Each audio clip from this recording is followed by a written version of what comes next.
हुकूमत तो बिल्कुल भी इलेक्शन नहीं चाहती और एक आम तासुर ये है कि और जो जो एंटिटीज हैं जो कि इलेक्शन के हवाले से अहम हैं उनमें से कोई भी नहीं चाहता इलेक्शन हो। सिर्फ पीटीआई की ये एक ख्वाहिश है कि इलेक्शन जल्दी हो जाए। खान साहब ने लाहौर में भी ये बात की कि मामला मुज़ाकरात से ही हल होंगे।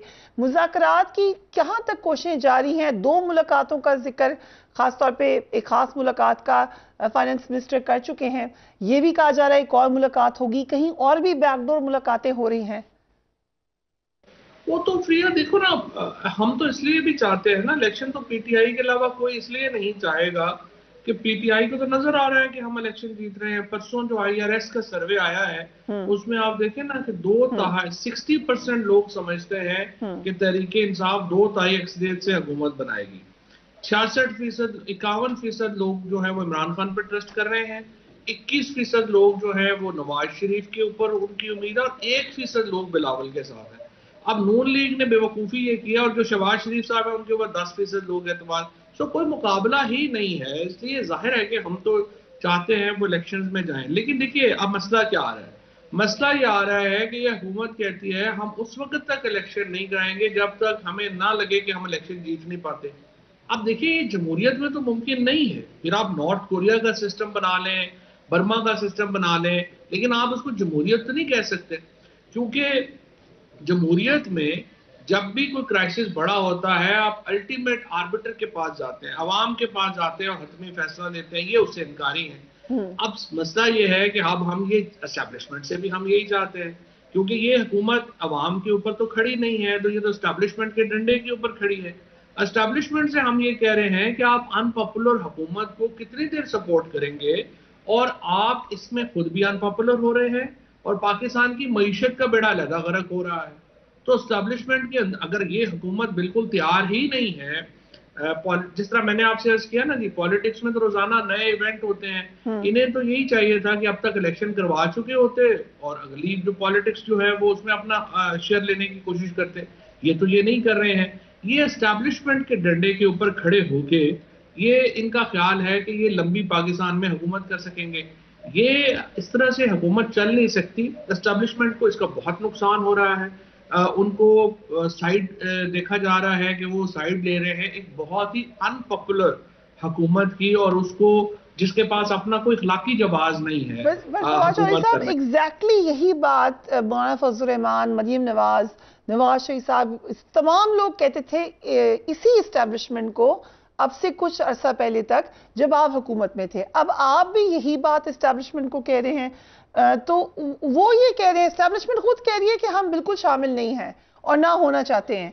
तो ये लगता है कि एस्टेब्लिशमेंट का दरवाजा खटखटाना सही तरीका नहीं है शायद।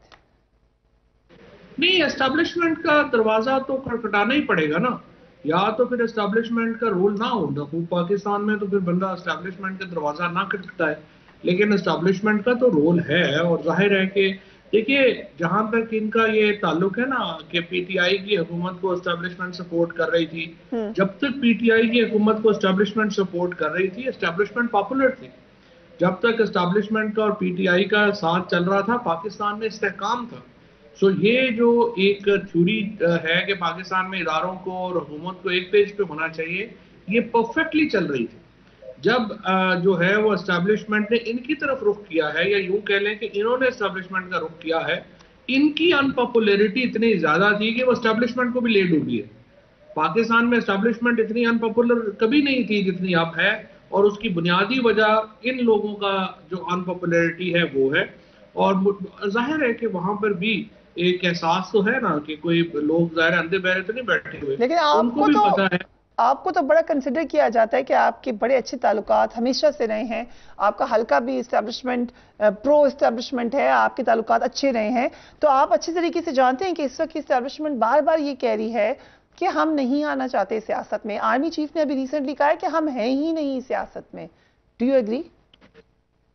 देखिए ना, ये तो आर्मी चीफ की ख्वाहिश है और उन्होंने हमेशा ये बात कही है, और उन्होंने कई दफा जो है वो ये बात ओपनली भी कही है। अभी जो उन्होंने काबुल में जो बात की है, उन्होंने कहा है जो अपने कैडेट्स हैं कि आप इलेक्टेड इंस्टीट्यूशंस का एहतराम करें और आइन के दायरे में रह के चलें। ये बहुत उनकी सोच है। वो जाती तौर के ऊपर जमहूरी आदमी है, I have no doubts about that. लेकिन मसला ये है कि ये 1951 से एस्टैब्लिशमेंट का पाकिस्तान में रोल चला आ रहा है। ये सिर्फ जो है वो एक कह देने से खत्म नहीं होना, इसके ऊपर एक पूरा उन्हें एक प्लान करना पड़ेगा, उनको सोचना पड़ेगा कि हमने अपना फ्यूचर रोल कैसे डिफाइन करना है।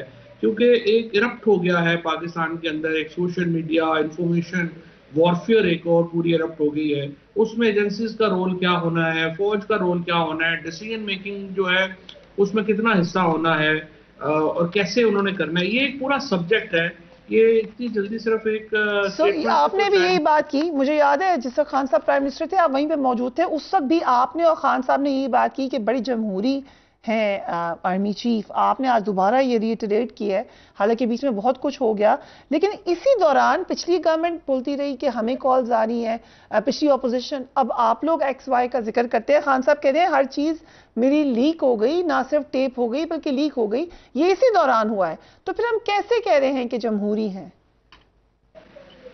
नहीं देखे ना, ये जो लीक्स हुई हैं इसके ऊपर तो तहकीकात होनी है ना, ये तो पता चलना चाहिए 100% इसका पता होना चाहिए कैसे हुई क्या हुई। क्योंकि देखिए अगर वजीर आजम का ऑफिस इतना बेवकत है कि वो लग रहा है कि जैसे घंटाघर चौक बन गया है, हर बात वहां पे, और ये तो देखिए ना एक लीक्स हुई है, लेकिन इसी ऑफिस में बहुत लंबी डिस्कशंस हुई हैं पुलवामा के बाद जो मामला हुए हैं उनके ऊपर।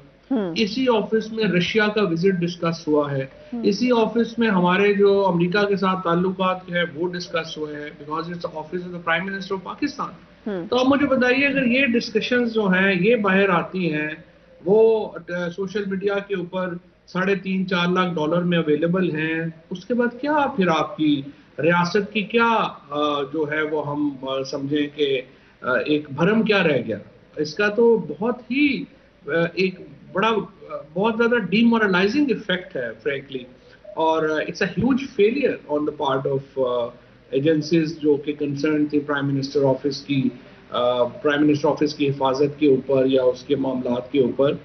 बहुत ही मैं समझता हूँ डीमोरलाइजिंग इफेक्ट। हम एक और उस दिन जी शहबाज शरीफ साहब ने बिल्कुल सही बात कही कि to be fair with Shahbaz Sharif कि इसके बाद कौन आके वजीर आजम ऑफिस में कोई फॉरेन गेस्ट आएगा, वो क्या वजीर आजम से क्या बात करेगा जब उसको पता है मेरी हर बात यहाँ पे लीक हो रही है, ये चल रही है। सो आपने पूरे ऑफिस का वकार ही मिलिया मेट हो गया है इससे। बहुत ही इसका जो नुकसान है वो अभी हमें एहसास नहीं है कि कितना बड़ा नुकसान हुआ।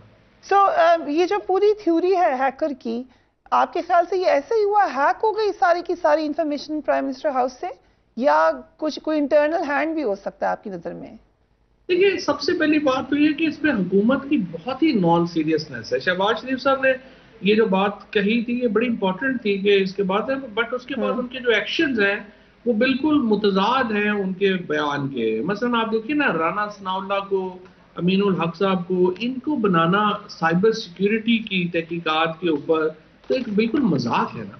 आपने इसको जो है इसके ऊपर तो हमें टॉप प्रोफेशनल्स बैठाने चाहिए, हमें जो लोग जो इसके साइबर सिक्योरिटी के मामलात को समझते हैं करते हैं वो इसके ऊपर बैठे, वो इसके ऊपर एक रिपोर्ट सीरियस रिपोर्ट लेके आए, एक्सपर्ट्स रिपोर्ट्स जो हैं वो बने। इस पर इन्होंने कोई एक्सपर्ट कमेटी नहीं बनाई, इसके ऊपर उन्होंने ऐसे इधर उधर से, मुझे अमीनुल हक बेचारे को क्या पता है साइबर, उसके अमीनुल हक सनाउल्लाह ये तो साइबर सिक्योरिटी के स्पेलिंग नहीं लिख सकते, इन्होंने क्या साइबर सिक्योरिटी की तहकीकात करनी है।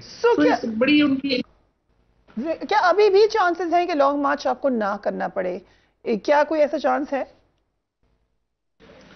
लॉन्ग मार्च तो करना ही पड़ेगा, लॉन्ग मार्च तो करना ही पड़ेगा। ये देखना ये है कि सॉफ्ट लैंडिंग होती है या हार्ड लैंडिंग होती है, अब ये देख लेते हैं।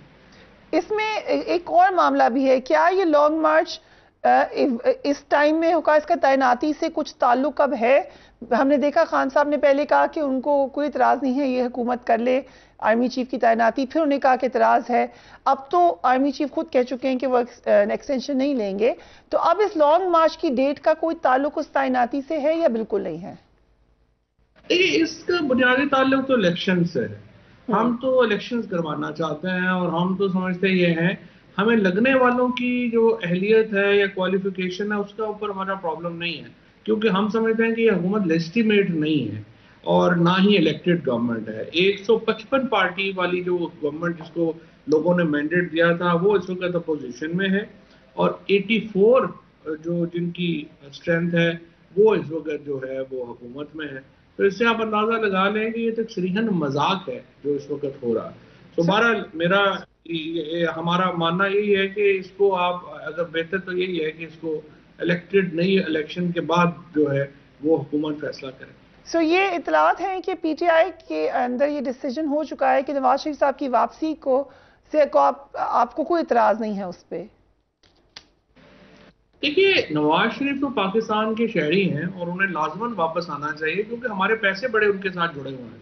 तो वो वापस नहीं आएंगे तो हम पैसे कैसे वापस लेंगे? एक तो उनका आना तो बड़ा जरूरी है। दूसरी बात यह है कि उनका जो मुकदमे हैं, जो इस वक्त मजाक हुआ है, जो मरियम नवाज शरीफ को जिस तरह से रिहा किया गया, अब ये शहबाज शरीफ वाले केस में जज वो जो वकील है वो जज साहब उससे पूछ रहे हैं कि आपने कोई इन्वेस्टिगेशन की? वो कहता है कि मैंने इन्वेस्टिगेशन ही नहीं की। उससे पूछ रहे हैं कि तुम्हारे पास सबूत है? वो कहता है मेरे पास कोई सबूत ही नहीं है।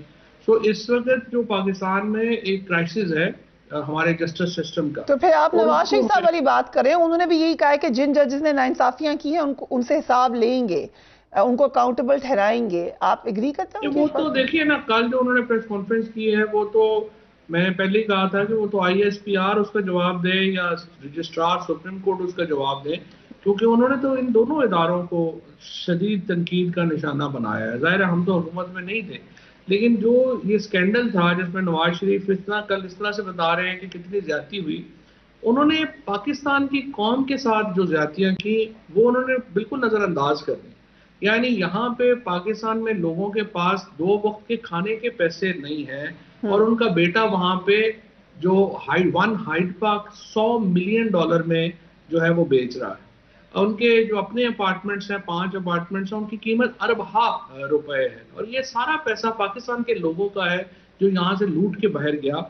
और अनफॉर्चुनेटली वो अपने आप को अकाउंटेबल नहीं समझते।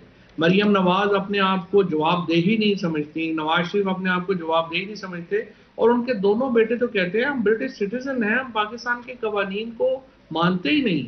तो आप मुझे बताइए कि इस तरह का जो खानदान है उसको आप क्या कहेंगे? वो तो पाकिस्तान के लिए खतरनाक है, इसमें तो कोई शुबा ही नहीं। लेकिन नवाज शरीफ साहब की वापसी पे कोई इतराज नहीं है? You will welcome him?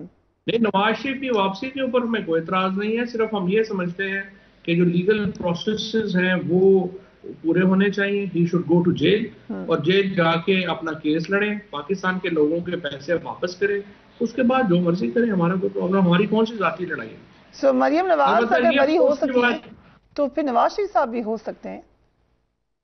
हाँ, तो वो तो एक बिल्कुल शैम बरी हुई है, और इंशाल्लाह ताला ये केसेस इस तरह खत्म नहीं होने। हमने जब भी हमें मौका मिला, लोगों ने हमें 2/3 मेजोरिटी दी, तो हम इंशाल्लाह ये सारे केसेस रिवाइव करेंगे, और ये पैसा जो ये लेके गए वापस आएगा हर सूरत। हमारा प्रॉब्लम ये है कि हमें मैंडेट जो है वो 2/3 नहीं मिला, जो इस बार मुझे उम्मीद है कि मैं 2/3 मैंडेट इमरान खान को मिलेगा, और ये पूरी भरपूर तरीके से ये मामला जो है वो अपने इख्तिताम को पहुंचे। चौधरी साहब, ये जो जेल भरो तहरीक का भी खान साहब ने भी कहा, आपने भी जिक्र किया, ये तो बड़े अरसे से पाकिस्तान में आती रही हैं ऐसी तहरीकें और फिर नाकाम होती रही हैं। आप लोगों ने कहा, अभी खुद ही आपने जिक्र कर दिया कि लास्ट टाइम 2/3 नहीं थी, तो आपकी भी अकाउंटेबिलिटी की ड्राइव बिल्कुल नाकाम हो गई। तो अब फिर आप इसी पे क्यों इलेक्शन लड़ना चाहते हैं, जबकि ये एक ट्राइड टेस्टेड फेल्ड फॉर्मूला है पाकिस्तान में बार बार? सैडली सो, मगर ये रियलिटी है। नहीं, लेकिन अकाउंटेबिलिटी देखो ना, प्रॉब्लम यह है पैसा पाकिस्तान 1100 अरब रुपए के रेफरेंसेस वापस हो गए हैं। कोई छोटा पैसा हो ना, 50, 60, 70, 80 अरब रुपया हो, 100 अरब रुपया हो, तो फिर आप कहते हैं चले छोड़े परे आगे चलते हैं। अब मुझे बताइए 1100 अरब रुपया पाकिस्तान से बाहर चला जाए, या ये पैसे जो है वो, और ये प्रॉपर्टीज अभी फ्रिया, ये वो है जिनका हमें पता चल गया है। जिनका हमें पता नहीं है वो तो देखो इससे भी बहुत ज्यादा है। ये तो पैनामा, अल्लाह करे कोई और पैनामा जैसा हीरो निकले और वो तमाम इन प्रॉपर्टीज को जो है वो अनर्थ कर दे। लेकिन अभी तो ये इतना बड़ा पैसा जब बाहर ये लोग ले जाएंगे, जरदारी ने जिस तरह से किया, नवाज शरीफ फैमिली ने किया, बाकी लोगों ने किया, फिर पाकिस्तान को आप कैसे जो है वो आप गरीब आदमी को टैक्स पे टैक्स करते जाए, बिजली की कीमतें बढ़ाते जाए, तेल की कीमतें बढ़ाते जाए, फिर अल्लाह खैर सल्ला, फिर तो ये, so it's very very important ये पैसा वापस आए।